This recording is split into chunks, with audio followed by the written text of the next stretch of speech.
Antes de que existieran los automóviles deportivos modernos. Antes de que la ingeniería alemana se convirtiera en un símbolo de precisión. Antes de que el rugido de un motor boxer fuera reconocido en cualquier carretera del mundo. Hubo un joven de mente inquieta, un soñador obsesionado con la velocidad, la mecánica y la perfección.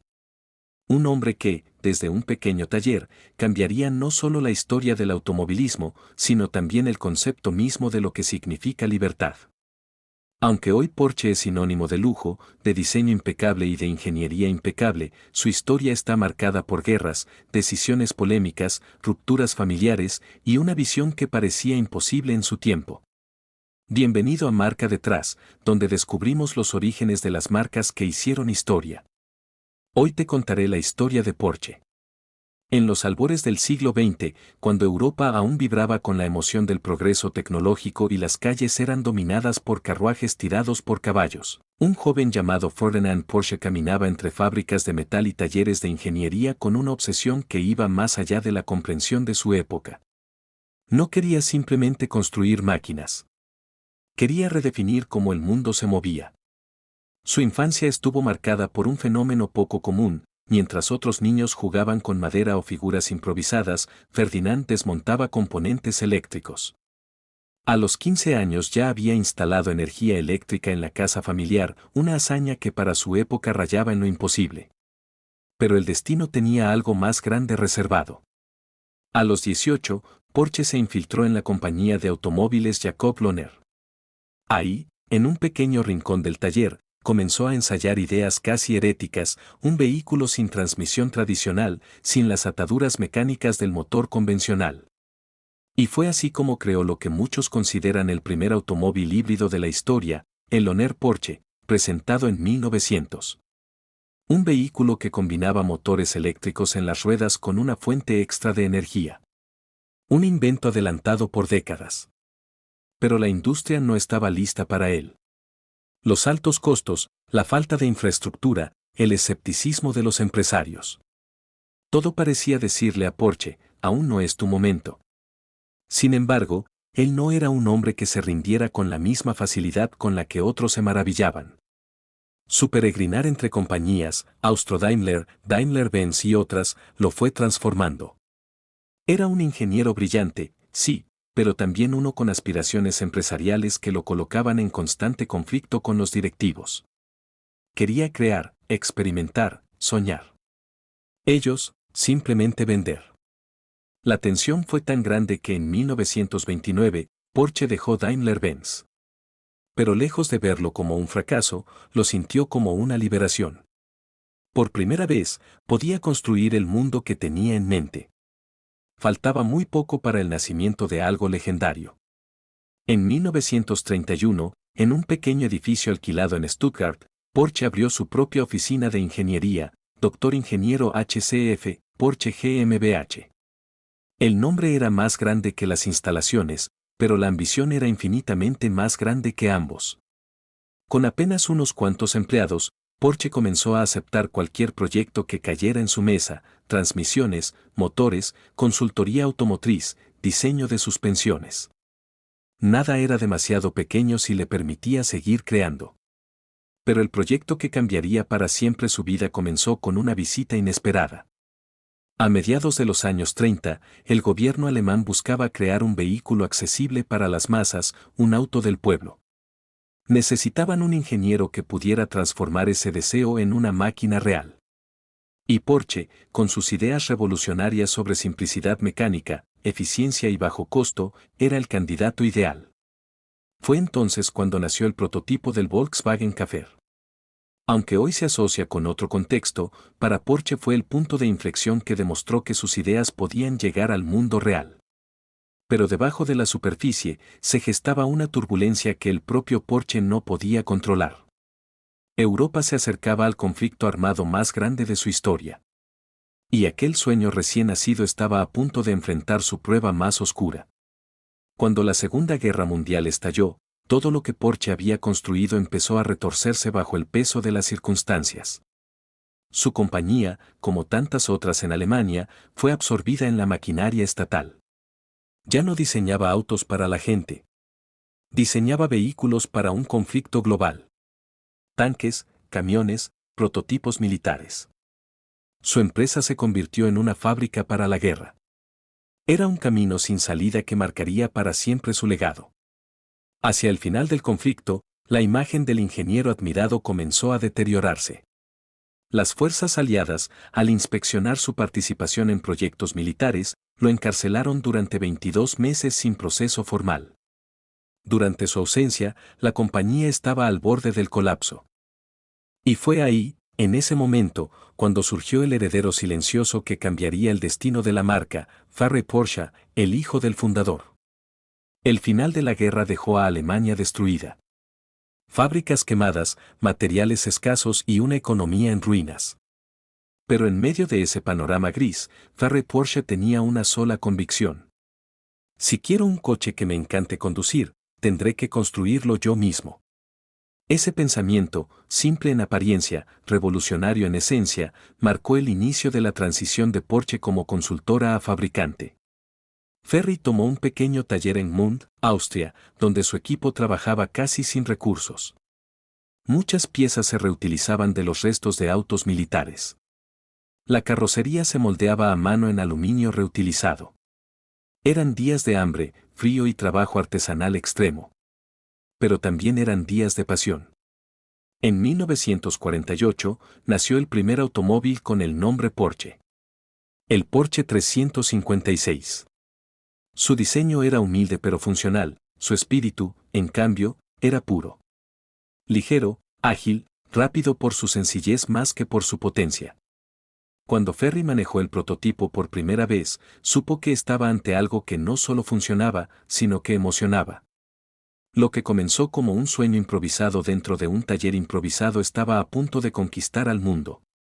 A inicios de los años 50, Porsche regresó a Stuttgart. La economía alemana comenzaba a levantarse y con ella surgía un nuevo apetito por automóviles deportivos. El 356 se convirtió en un ícono silencioso, pequeño, elegante, veloz, diferente. Era un automóvil hecho no para presumir, sino para disfrutar. Un auto que no buscaba gritar, sino sentirse. Pero mientras el mundo se enamoraba del 356, Ferry y su equipo ya estaban imaginando el siguiente paso. Un vehículo que superara a todos los anteriores. Una forma perfecta. Una pieza definitiva. El resultado llegaría en 1963. En el Auto Show de Frankfurt, el mundo vio por primera vez un automóvil que parecía una escultura rodante, el Porsche 901, que después sería renombrado como Porsche 911. Sus líneas eran tan puras que no necesitaban explicación. Su motor trasero desafió todas las convenciones de la ingeniería, pero funcionaba con precisión quirúrgica. Su silueta era tan perfecta que, 6 décadas después, sigue presente en cada modelo. Había nacido un mito. No existe otro automóvil en la historia que haya mantenido una esencia tan perfecta durante tanto tiempo como el 911. Pero lo que pocos recuerdan es que, al inicio, el coche fue duramente criticado. El motor trasero lo hacía difícil de controlar. Los puristas lo consideraban una mala idea. Algunos clientes lo encontraban demasiado sofisticado para su época. Pero Porsche no retrocedió. Cada año lo refinaba, nuevos frenos, nuevas suspensiones, mejores materiales, motores más robustos. Cada modificación acercaba al 911 más y más a su forma definitiva. Y fue entonces cuando llegó el capítulo que lo convertiría en leyenda. A mediados de los 70, Porsche presentó un monstruo indomable, el Porsche 911 Turbo. Tenía un alerón inmenso, un sonido casi salvaje y una potencia que te empujaba al asiento con violencia. Era un auto que inspiraba respeto y miedo. Muchos conductores lo describían como una bestia domesticada a medias. Otros, como el auto que podía matarte si te confiabas. Pero el mundo lo adoró. El Turbo no solo consolidó a Porsche como fabricante de deportivos extremos, sino que creó una nueva categoría, el automóvil que podía ser aterrador y sublime al mismo tiempo. Si Porsche ya era impresionante en la carretera, en las pistas de carrera se convirtió en una fuerza indetenible. El Porsche 917 fue el auto que redefinió por completo las 24 horas de Le Mans. Primero temido, luego perfeccionado, y finalmente victorioso, estableció récords que parecían inquebrantables. Después llegó el Porsche 956, un prototipo tan avanzado que dominó por años. En total, 19 victorias en Le Mans, más que cualquier otra marca en la historia. Las carreras no eran un pasatiempo para Porsche. Eran su laboratorio. Su campo de pruebas. El lugar donde la ingeniería enfrentaba la realidad sin filtros. Cada triunfo en pista era también una mejora para los autos de calle. Cada innovación técnica se trasladaba a la vida real. Y eso es algo que muy pocas marcas pueden presumir. Pero la historia de Porsche no es un ascenso continuo. En los años 90, la marca enfrentó su momento más oscuro. Las ventas cayeron. Los costos subieron. Los modelos se volvieron demasiado complejos de producir. Y la empresa estaba al borde de la quiebra. Para muchos era impensable que una marca tan prestigiosa pudiera desaparecer, pero estuvo peligrosamente cerca. La solución llegó con una decisión arriesgada y casi dolorosa. Unirse con una compañía externa para salvar la producción. Porsche adoptó métodos japoneses de manufactura, redujo costos, simplificó procesos y reorganizó cada parte de su cadena de producción. Pero aún faltaba un golpe maestro. En 1996, Porsche lanzó el Boxster, un auto más accesible pero tan emocionante como cualquier otro Porsche. Fue un éxito inmediato. Un año después llegó el Porsche 911-996, quizá el modelo más polémico de la historia de la marca. Presentaba faros completamente redondos y un motor enfriado por agua, algo que para los puristas era casi una traición. Pero el 996 salvó a la empresa. Sin ese modelo, Porsche no existiría hoy. Fue el punto de inflexión. La marca no solo sobrevivió, comenzó a crecer más rápido que nunca. A inicios de los 2000, Porsche tomó una decisión que escandalizó al mundo automotriz: crear una SUV. Para los puristas era casi un sacrilegio.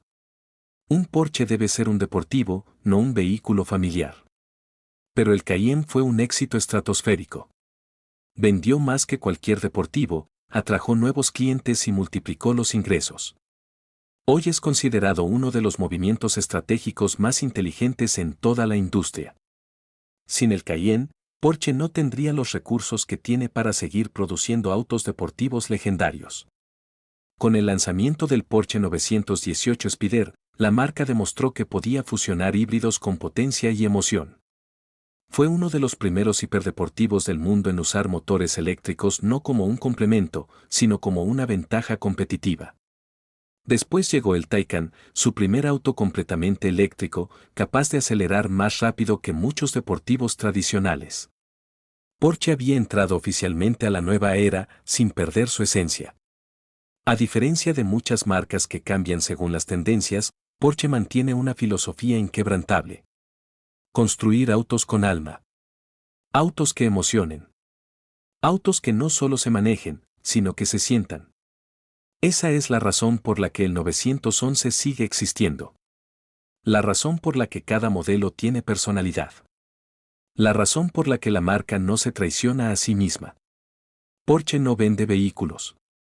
Vende sensaciones. Y así, una visión que comenzó en un pequeño taller, con un joven que apenas tenía educación y una larga lista de fracasos, terminó convirtiéndose en una de las marcas más admiradas del mundo automotriz. Porsche no solo cambió la industria de los autos deportivos. Cambió la manera en que sentimos la velocidad, la libertad y la ingeniería emocional. Construyó una comunidad y dejó un legado que sigue creciendo hasta hoy.